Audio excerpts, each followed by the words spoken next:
Come avete visto, qualche giorno fa ho cercato di raccontarvi la mia storia in un modo diverso dal solito Draw My Life. L'ho fatto più sotto un profilo del motorsport che strettamente personale. Se non l'avete visto e non sapete di cosa sto parlando, vi lascio il link qui sotto in descrizione o qui sopra nelle schede. Tornando a noi, avendo visto che da piccolo avevo iniziato con le 4 ruote, mi avete chiesto in parecchi perché non hai continuato su quella strada. A parte il fatto che appena provate le 2 ruote sono rimasto completamente affascinato e il motivo principale è quello. Ma a parte questo, l'altro problema era che costavano troppo. Ma come direte voi, anche in moto costa parecchio. Ma se le moto sono uno sport per gente benestante, diciamo, le auto sono uno sport per ricchi. Anzi, ricchissimi.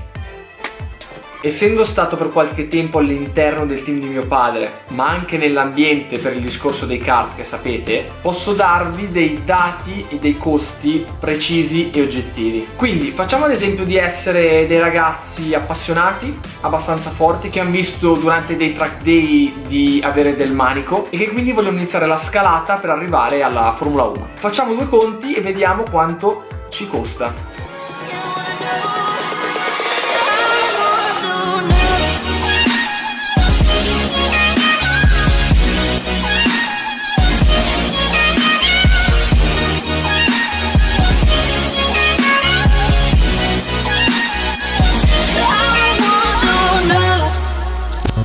Prendiamo ad esempio un ragazzo di 10 anni con una carriera, mettiamola così, standard, perché come sappiamo tutti le vie del Signore, delle scorciatoie e delle raccomandazioni sono infinite. C'è la fila? Si fa la fila. Ci sono piloti che sono sostenuti da nazioni intere, per esempio quei piloti che arrivano dai paesi emergenti, oppure sono solo così tanto ricchi da permettersi di comprare un team di Formula 1 e correrci al loro interno. Ma questi sono casi veramente estremi e limite. Per farvi un esempio pratico, prendiamo Ocon, che corre nella Force India e nonostante abbia un talento incredibile, sembra che si ritrovi nel 2019 senza un sedile perché è arrivata la famiglia Stroll che ha rilevato la Force India e quindi un sedile andrà al figlio, giustamente, e l'altro è già di Perez perché nonostante sia anche lui un gran talento comunque è appoggiato da Telmex, che è uno sponsor messicano veramente molto munifico. Quindi quando 2 piloti si ritrovano ad avere più o meno gli stessi risultati e lo stesso talento, viene scelto quello con la valigia rispetto a quello senza.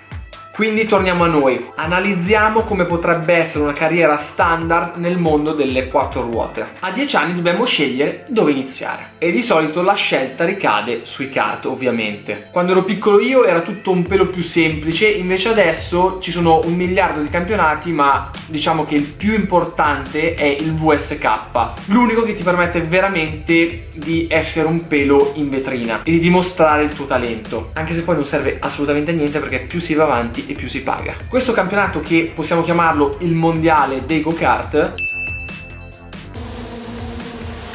a great start by Blue Age and he takes the lead around the outside. Indeed he can. Come costo si attesta attorno ai 100.000 euro a stagione. Possiamo ipotizzare di passarci più o meno 5 anni all'interno dei kart, quindi dai 10 ai 15 anni. Tradotto, arriviamo ai 15 anni di età che abbiamo speso 500.000 euro per arrivare, come dicevamo prima, più o meno a nulla. Da qui in poi iniziano le spese vere, perché bisogna salire sulle monoposto. Come inizio può essere propedeutico un Formula 4 italiano. Dal circuito del Paul Ricard il semaforo che si spegne e inizia quindi gara 1 del campionato italiano di Formula 4. Mamma mia, che partenza! Con costi che si attestano attorno ai 120.000-150.000 euro a stagione. E ricordiamoci che molto spesso i danni e le spese di viaggio sono a carico del pilota. E lì non è come con la Fiat Punto che si cambia il paraurti con 100 euro. A questo punto, dopo 2 anni, se ci si distingue, ha senso salire di livello e andare in GP3. Qui la competizione è già estrema. And the final race is underway with a great start for Ryan Tavita, the pole sitter. He will maintain the lead into turn 1. Great result for Ryan Tavita in his rookie season. The sole remaining American in the series will climb onto the podium. E dopo tutti questi anni, sacrifici e soldi spesi, manca ancora il gradino della Formula 2. E lì sì che sono dolori. Come costi per la GP3 parliamo di una forbice che va da 700.000 a 830.000 euro a stagione. Dipende tutto se uno è forte o meno forte. Di solito si transita in questa competizione per 2 anni, il primo per imparare e il secondo per cercare di portare a casa il risultato, prima di passare in Formula 2, perché ovviamente se in GP3 si arriva ultimi o dietro non ha senso fare il salto e andare in Formula 2, dove il livello è ancora più alto. A questo punto i giochi si fanno veramente pesanti. È un po' come quando a poker si fa proprio l'all-in. È l'ultimo gradino prima della Formula 1 e quasi sempre se si vince la Formula 2 un posto in Formula 1 lo si trova sempre. Il problema è che per provarci servono 2 milioni di euro a stagione per correre però in un top team che può permetterti di vincere.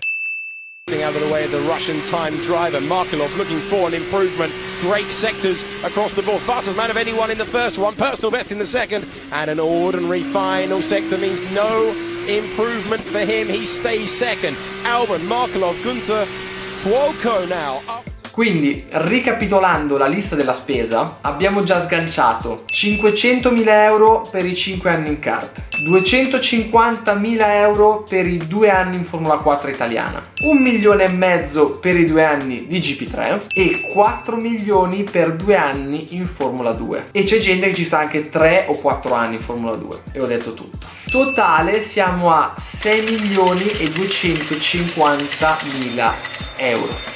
E la cosa più divertente è che dopo questi anni di sacrifici e investimenti potrebbe fermarsi qui perché il livello è altissimo e solo uno su una griglia di 30 piloti ce la fa. Ma mettiamo che grazie alla nostra bravura e al nostro culo, sì, perché nelle gare purtroppo serve anche quello. Comunque diciamo che riusciamo a entrare in Formula 1, abbiamo 10 team e 20 auto dove solo nella metà si andrà a guadagnare veramente. Mi riferisco a quello che dicevo prima dei piloti con la valigia, con gli sponsor dietro eccetera eccetera eccetera. Facendo un po' di calcoli di probabilità è più facile andare a comprarsi una bella schedina del miliardario e cercare di vincere qualcosa. Al contrario nelle moto, anche se non si è fenomeni ma buoni piloti, ci sono più opportunità. In primis con gli sponsor si può riuscire più facilmente a coprire i costi delle stagioni, perché togliendo Superbike e MotoGP che hanno costi esagerati se si è piloti paganti, vedi Karel Abram, vedi Simeon eccetera eccetera, anche se non si corre in questi due campionati ma si è al top in categorie inferiori, si può riuscire a correre con poco e di conseguenza è fattibile guadagnarci qualcosa con gli sponsor. E in generale se non si è proprio dei trogloditi e si è un po' sgamati, si riescono a trovare delle opportunità lavorative all'interno del mondo moto. Non mi soffermo perché ne ho parlato ampiamente in altri video, se avete voglia ve li lascio qui sotto in descrizione o qui sopra nella scheda come al solito. Tornando alle 4 ruote, magari, e dico magari, ci capita l'occasione di dimostrare il nostro potenziale con qualche gara spot, perché qualche volta anche se si vince la Formula 2 o si arriva secondi o terzi, comunque si va bene, si possono aprire delle opportunità come terzo pilota, in modo che se c'è un infortunio o succede qualcosa al secondo pilota o al primo pilota si potrà prendere il suo posto. Dicevamo, se ci capita l'occasione di mettere in mostra il nostro potenziale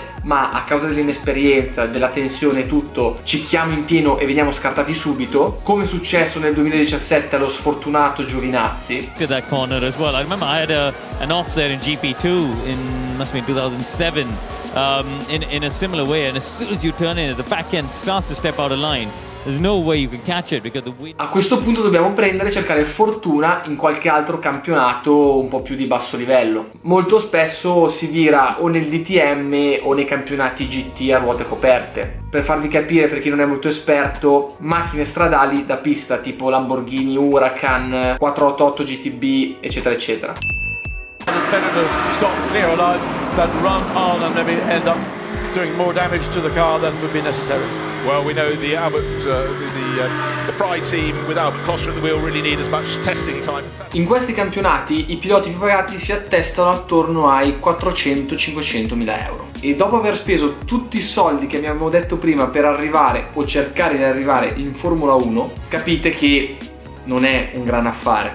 In conclusione, questo è ovviamente un mondo molto difficile, più delle moto, ma come ci hanno dimostrato grandi campioni che arrivavano dal nulla, vedi Hamilton, tutto è possibile se veramente lo si vuole con il cuore, e alla fine chi ha il talento, quello vero, in ogni caso esce fuori. Come vi ho detto in altri video, ci vuole fortuna, ci vuole dedizione, ma se uno ha talento e lavora tutti i giorni per il suo obiettivo, nulla è impossibile. Quindi voi non smettete mai di inseguire i vostri sogni, mi raccomando. Gas, e ci vediamo al prossimo video.